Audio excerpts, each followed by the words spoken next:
Welcome to the Fuzzy Mike, the interview series, the podcast, whatever Kevin wants to call it. It's Fuzzy Mike. Hello, and thank you for joining me on another episode of the Fuzzy Mike.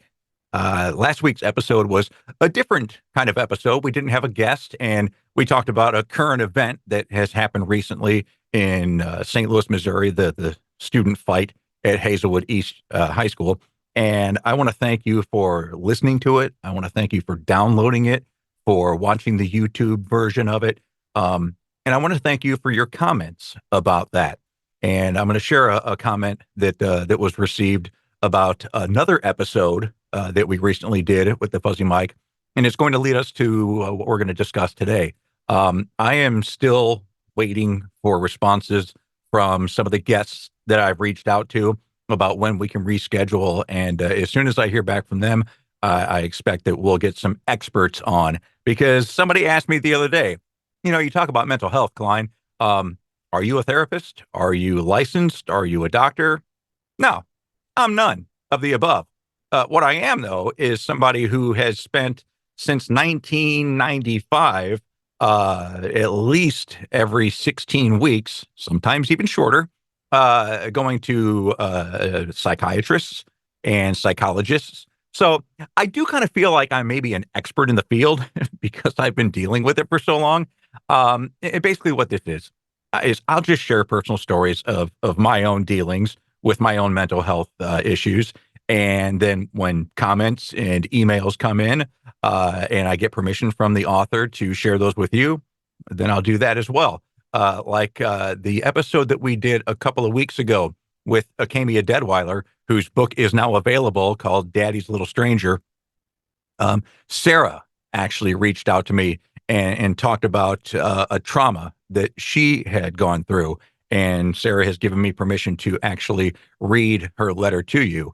And I do this because, number one, it's so brave of Sarah to share this with us.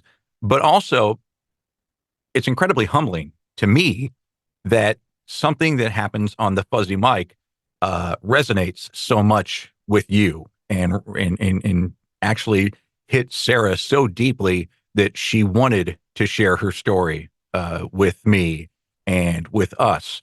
And so I share this as a thank you, and a thank you to Sarah for being so brave as to share it with us. And I also share it with you because when we think we're going through something really, really hard, we forget to think that there's other people going through things maybe just as hard or even harder than what we're going through right now.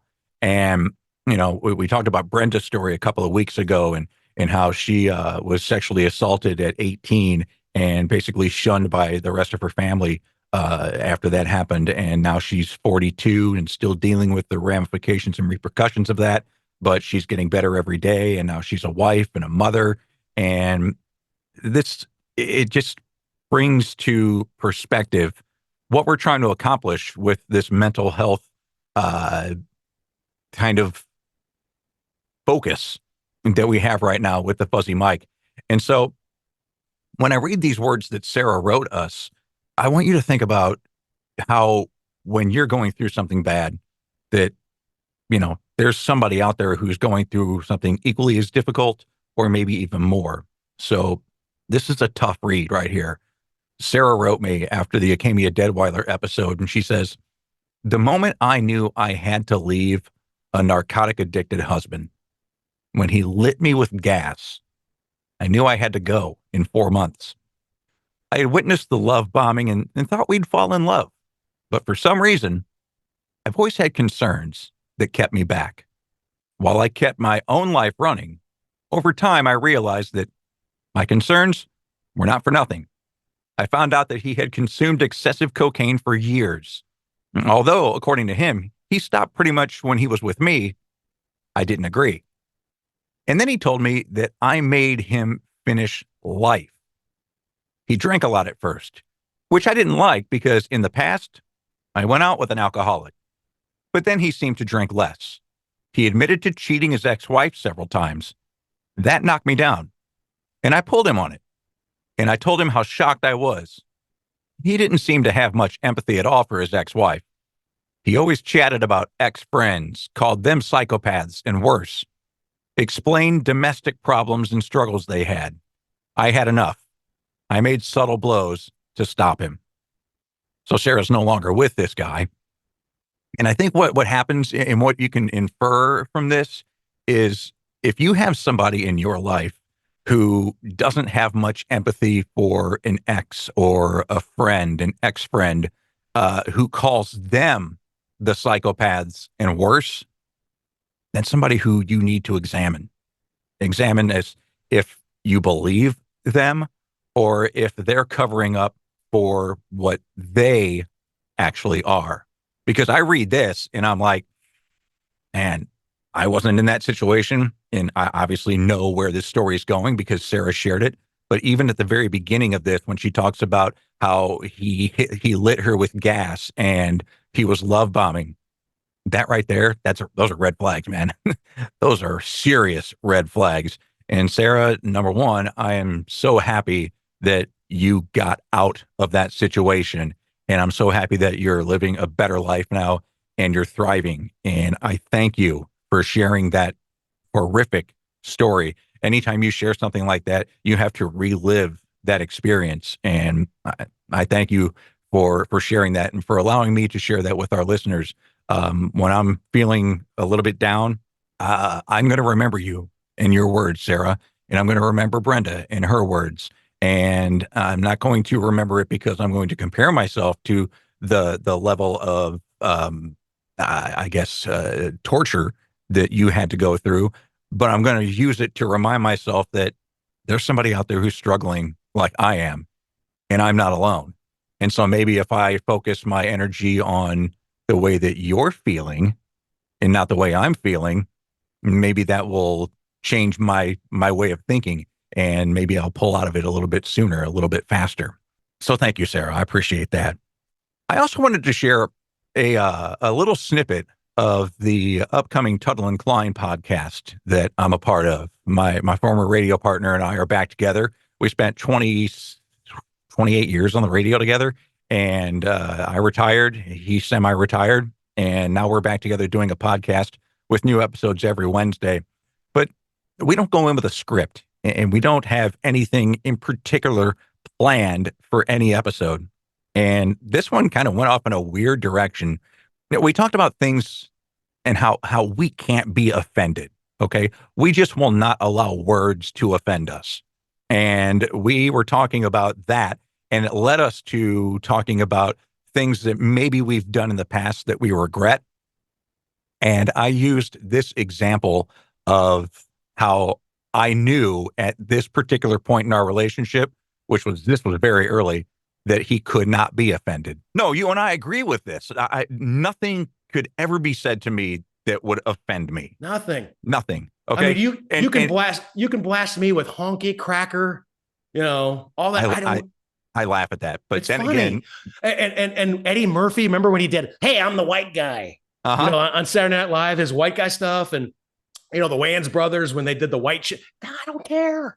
No, it doesn't bother me. I know who I am.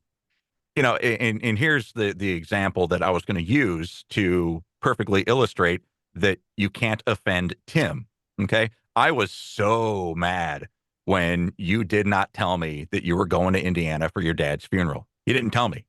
Okay. I had to find out from a coworker that you went up to your dad's funeral. I thought I should have heard that from you. Now, this is when we were really new together. And I was like, I was hurt.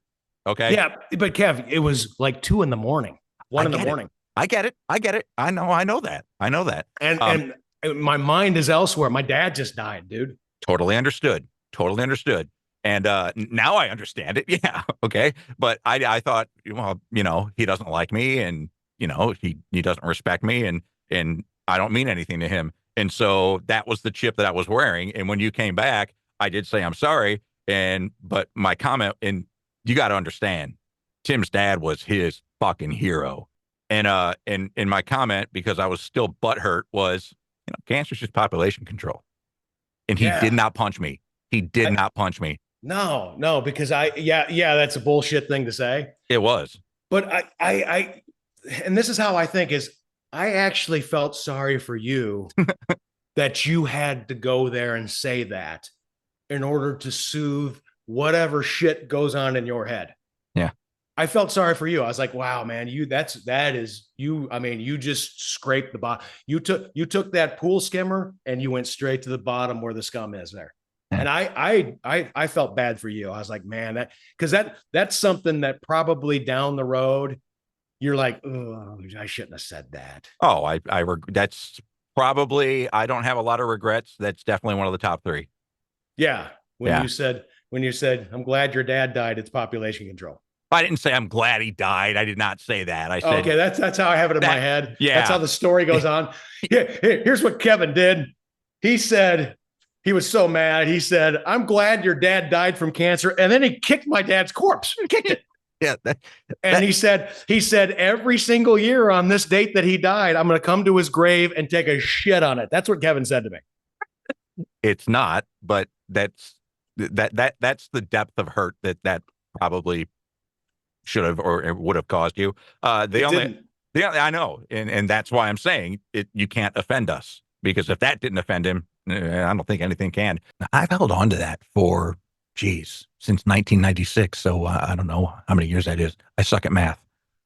But I've held on to that regret for that long and never shared that with Tim, that I regret saying that. And after we did that episode and we recorded it, which incidentally, new episodes of the Tuttle and Klein show air on Wednesdays. They post on Wednesdays. Just look up Tuttle and Klein, Kline. But after I told him that and how much I regret that, and seeing his reaction that, he turned it into a joke, and that helped me cope with my regret. And it shouldn't be about me. It should be about the remorse that I feel. And it's about the remorse that I feel for having said that to him. But it also, it feels better, feels better that I got that off my chest, that I've been harboring that regret and not sharing it with him, and not letting him know that still bothers me to this day, that I said that to him. And it was because I had a massive insecurity that he didn't tell me that he was going to his dad's funeral. I found out from somebody else, and automatically I started thinking, well, shit, he doesn't like me. He doesn't think that I deserve an explanation from him. Wow, I wonder what he really thinks of me. That's insecurity. And that was insecurity on my part. And then it led me to passive aggressive comments like, well, cancer is just population control. And I don't know if I realized at the time that would hurt him, or that it would cut as deeply as it probably did. But he didn't show it. So I've been carrying that, like I said, regret for that many years, and being able to explain that to him and being able to see his reaction. Number one, just getting it out of me was a massive release. It was a relief. I feel lighter. I really do. But also, in letting my radio partner of 28 years, my friend of 30 years, know that I regret that and I'm apologizing for that. I don't even know if I did say I'm sorry. I guess that was inferred. I guess that was implied that I regret it. So obviously I'm sorry about it. But now knowing that he knows how I feel about that, it I don't know, it makes me lighter. Makes me I'm comfortable again.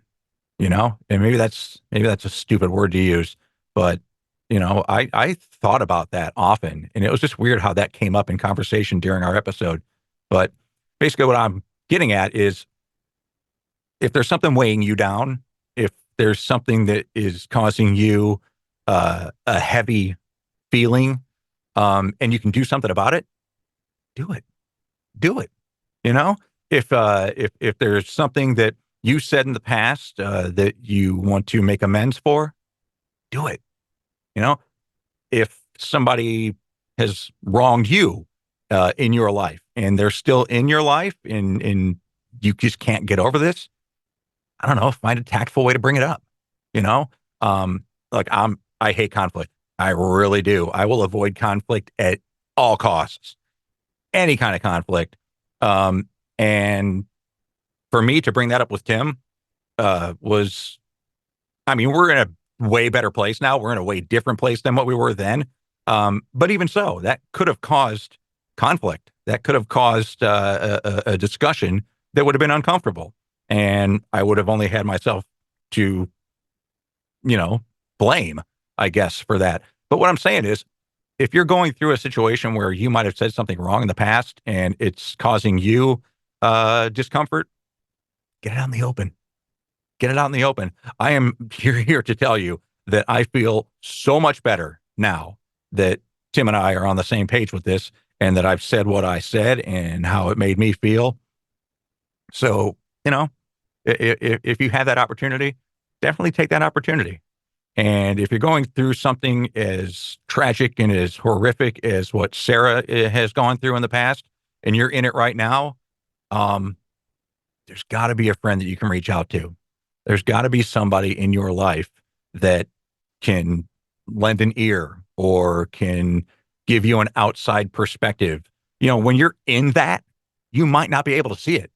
You might not be able to feel it. You're in it, and that's what you think life is. That's what you think it's about. It's not. That's not what life is about. That's not love. Absolutely not love. That is, as Sarah explains, psychopathic and worse, and it's narcissistic, and there's no room in your life for that. There really shouldn't be. And so if you're in the middle of a situation like that, help is out there, and it might be in the form of a family member. It might be in the form of a friend, assuming you're allowed to still have contact with family members and friends. Sounds like Sarah was taken away from that during this period that she was with this husband. And man, if somebody's trying to put you in a box and remove you from loved ones and friends, that is a big sign that things are really going to be a long and hard road for you. So look, just be aware and reach out to people. That's what this thing is all about. That's what the Fuzzy Mic is all about. It's about taking these fuzzy thoughts, these mental issues that we have or that we see in others, and helping bring them to light. And who knows? Maybe you'll be saving somebody's life. Who knows? Maybe you'll be have your life saved by somebody. It all starts with conversation. It all starts with opening up. And that's what this is about here at the Fuzzy Mic. If you want to get in touch with us at the Fuzzy Mic, you can just email us, thefuzzymic@gmail.com. Or you can just follow us on YouTube, subscribe on YouTube, or follow us on all of the platforms that we air, Apple, Spotify, all that kind of stuff. And download the episode and share the episode. Maybe I'm saying something that you want to say to somebody, but you don't know how to say it, or you're afraid to say it. Share an episode with them. Say, hey, you know what? I came across this podcast and this dude's saying exactly what I want to say, but I don't know how to say it. Or maybe you think they're going to be upset or angry with you for saying something. Hey, this dude's saying it for me. So get pissed off at him. Yeah, I'm just trying to help you. Just get pissed off at him. Anyway, thank you so much for joining me again on the Fuzzy Mic. New episodes air every Tuesday. And don't forget the Tuttle and Klein Show. It airs every Wednesday on those very same platforms and on our YouTube channel. The Fuzzy Mic is hosted and produced by Kevin Klein. Oh, by the way, do you like my Taylor's version heavy metal shirt? My wife liked this shirt. She actually liked this shirt. She typically doesn't like a lot of my t-shirts because they're mostly dealing with heavy metal and death metal. But she liked this shirt, Taylor's version with... Yeah. Anyway, the Fuzzy Mic is hosted and produced by Kevin Klein. Production elements by Zach Sheesh at the Radio Farm. Social media director is my wife, Trish Klein. Thank you again for joining me. Don't forget to subscribe and follow and all that kind of stuff. And if you want to drop us a line, you can do so at thefuzzymike@gmail.com. I appreciate you. Thank you. That's it for the Fuzzy Mike. Thank you. The Fuzzy Mike with Kevin Klein. Fuzzy Mike.